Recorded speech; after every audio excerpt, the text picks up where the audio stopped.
Hey guys, welcome to this quick tutorial. In this tutorial, me and my buddy Junaid, we're going to be walking you through how to take one of these bad boys. This is a Canon M200.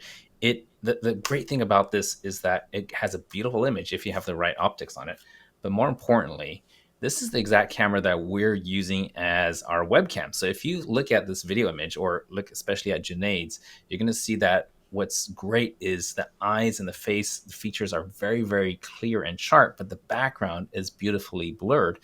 And this is without using some fake, digital background blurring thing. This is actual real optics, which is why it looks really similar to what you're going to see on TV and movies and cinema and stuff like that. So we're going to show you here how to optimize the settings in your camera so that, number one, it functions like a webcam. That's going to be the first part. And the second part of this video is going to be how to dial in the settings to really get the most juice out of your image. So let's get started. Junaid is there controlling the M200. He's got one in his hands. And we're going to walk through the menus, all the menu items one by one. So then you can follow along with your own camera and make sure you get that all tweaked and dialed in. There we go. So you're going to see that this is pointed at the inside of our beautiful Goboxstudio. So the first part of this, I want to go through the settings that are going to just be technical settings to make your camera function like a webcam. We're going to go through the menus one by one, but the first thing you want to do is on top of the camera. We can't really see it so clearly right now, but there's a switch that rotates around, and maybe you can see it here. It rotates around the on-off switch, and you want to make sure that it's pointed at the one that looks like a video camera, okay? And that's the first thing you want to do, and then switch it on. After that, you're going to hit the menu button. That's right next to the record button on the right side. And that's going to jump into the menu. So let's start at the tab all the way to the left so that everybody knows where to start and we don't miss anything. So this is a bit technical, but if you follow through this, you will get the same results. Just a reminder, this is the Canon M200, the same model that we stick on all the Goboxstudios. So shooting mode, if we go into there, you'll see that there is an icon that says M. M stands for manual, and we want to make sure it's in manual mode. That way, you can also touch the screen, which is awesome. So that's step number one. Make sure that's in manual. Now, everything else here we'll keep at default. Movie record quality is default. Sound recording, auto. Lens aberration, auto. And we'll go to the next sub tab. So that's number two. We're going to disable everything there. So we'll skip through that, make sure it looks the same. Okay, here's where there's going to be some things we're going to revisit later on. But these settings, you can basically think of them as how we're going to beautify the image later on, but we'll come back to that later. Right now, we're just looking at the technical settings that are going to make this function like a webcam. Let's go to the next one. We're going to keep these all as default for now. And this part is very important. So this is menu number 5 under the camera tab. Autofocus, let's go into autofocus. AF stands for autofocus. So we have spot AF.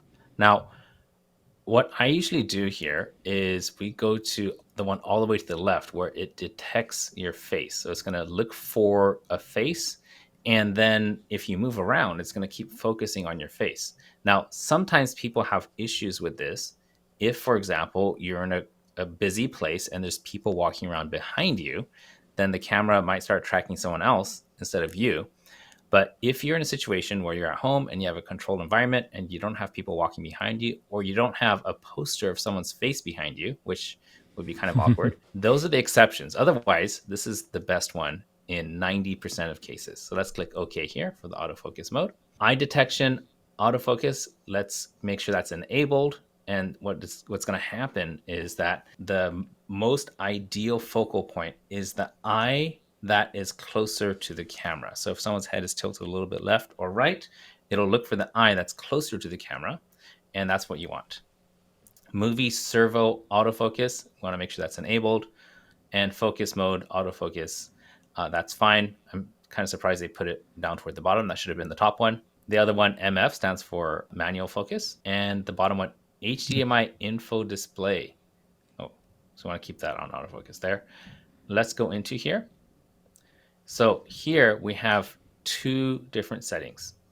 We have info with info. So you know how when you look at the back of your camera, you see some on-screen stuff. It shows how much battery you have left and things like aperture and ISO. That's great when you're shooting with the camera.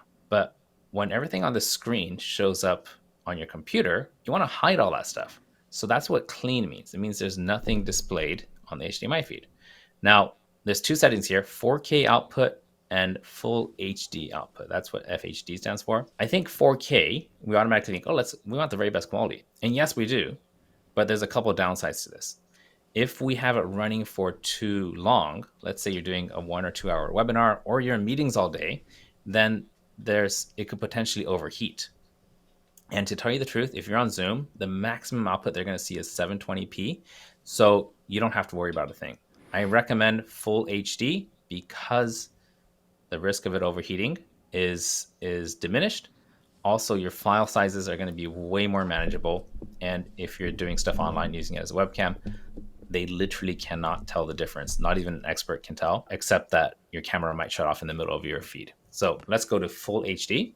So the other thing about the 4K I want to mention is when you do use the 4K output, because this is a camera M200, it's a crop sensor, it's going to actually crop in even more of your shot. So you're going to lose the outer edges of your image a bit. Yeah, so let's say if we turn on 4K, you'll see that we are much more cropped into that image that we were initially seeing. I go to menu and go to full HD. You'll see a lot more. We see more of the frame there.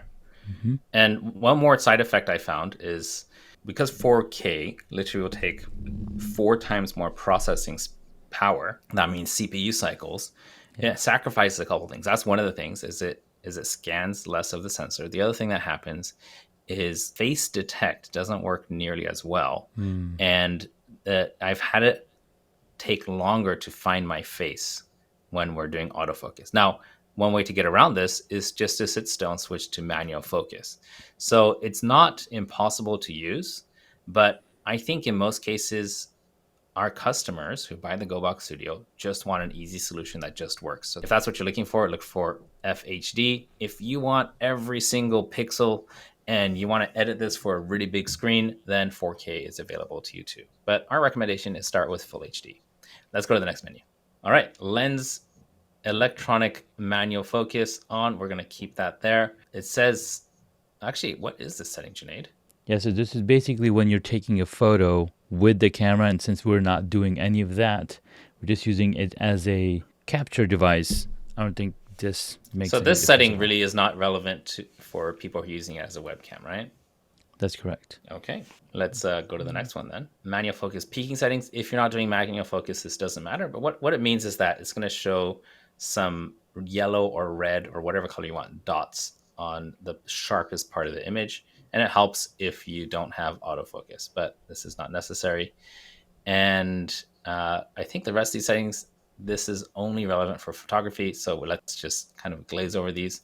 This is not going to matter. This is just, all the settings here are how you're going to review images inside of the camera settings. And when we're using it as a webcam, we're not going to be reviewing image. So let's go to the next tab. This is going to be connectivity. We're not going to be using any of these settings, so this really doesn't matter.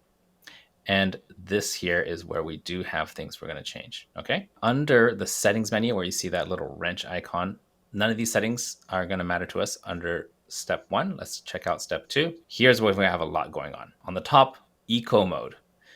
It says off. Let's go into that menu. And let's just see what this is. Not available because of the settings. Okay, so this has already kind of defaulted, but you want to make sure it's off. Sometimes it might not show that based on how things are powered, but we want the full power, as much power as possible going to the camera at any given time.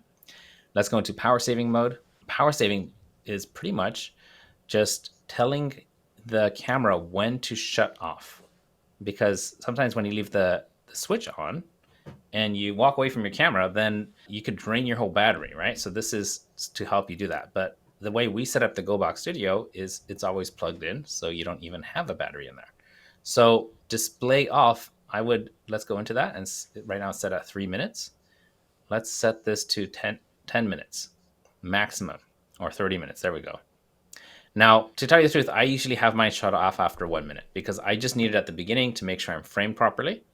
And I look at myself, and then once it's in webcam mode, I'd see myself on my monitor, not the little LCD screen of the camera, so I don't need it anymore. If you're gonna have on your Goboxstudio the camera flipped around where you can't see the computer and somebody else is using the computer, and you want a confidence monitor, you can have this on for up to 30 minutes, which should be enough to shoot any ad.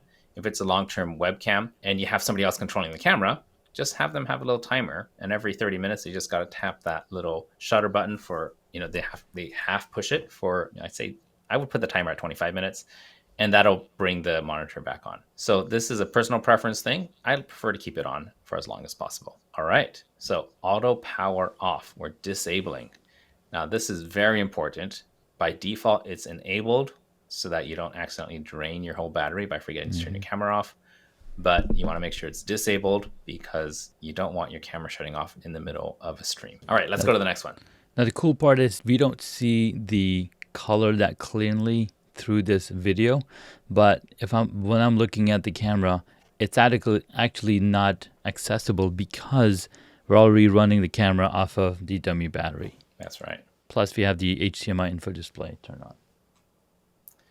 So it's kind of detecting that we're trying to use it as a webcam, and it's helping us a little bit. Yeah. But in case it's not automatically setting things for you, then we just want to guide you in that direction. So let's go to the next menu item. I think that everything else, display brightness, it just how bright is the screen that you're seeing, time and all that, not really necessary to touch that. We'll just leave it all as default. Let's go to menu number 3. Okay, video system, NTSC or PAL. It just depends if you're in Europe or the rest of the world, right? Actually, it's Japan and the US that do NTSC, right? Is that right, Yes. Janae? Yes, it is. And the rest of the world is PAL and then France uses CCAM, which is a really weird thing that they decided that they're going to have their own standard. and here's something interesting. PAL is actually a slightly higher quality video feed because you have more scan lines. Do you know why? Like the two most technologically advanced, as far as electronics go, countries in the world use NTSC and the rest use PAL. Why? Yeah, so this is interesting. I was researching this, and this is a funny joke. NTSC stands for never the same color because they actually had problems with that. But no, it's something else. It's National Television Standards Commission or something, right? Mm-hmm. But the reason why Japan and the US have a worse standard than the rest of the world is because they were first. And it was the best technology when they were able to build out all the national TV networks. And then technology advanced, and when there was a better standard available, other countries started having the technology and the capability to build TV networks. So when they set up their national standards, the best one available was PAL, which is phased alternating lines, where they do the every other line thing. So it's just because we were first and it was the best technology at that time. So that's a little bit of trivia for anybody who's actually watching this. All right, so PAL or NTSC doesn't matter, just depends on what country you're in. Touch control, let's keep it at standard. The one thing you want to do is where it says beep, keep that. Right now we have it muted. You always want it muted. You never want to have beep, beep. Like when you're in a shoot, sometimes someone has to make some adjustments and the beep will just ruin the take. All right, so let's keep it at disable. And resolution auto, HDMI HDR output. Right now it's on off. Some people might think it's more fancy to have it on. The reason I keep it off, and I recommend you keep it off, is because if you're working with video editors, then they're going to have wildly different experiences based on what software they're using with HDR. For example, a lot of stuff shot on iPhone is by default HDR, but if your editor doesn't have the right plugins or the right version of the software, or they're using a professional software, but it's not tuned to the exact settings of your camera, then the colors can look very weird. So if we keep it off, then we know that the colors are going to be okay no matter what platform it's on. So that's why I recommend keeping it off. Let's go to the next one. All right, shooting info display, and we're going to keep everything how it is there. Grid display off, histogram, set that to brightness, which is fine. Let's go to the next menu item. Okay, so we don't need reverse display. I guess that's useful if you're using a teleprompter. Yeah. But we're not using one in this case. Okay, so that it's not going to affect you unless you're using a teleprompter. And everything else here, we're going to leave it just as it is. So this is the end of the section on how to set up your camera, your M200, to work as a webcam. And the next part, we're going to go deep into how to make the image look really good.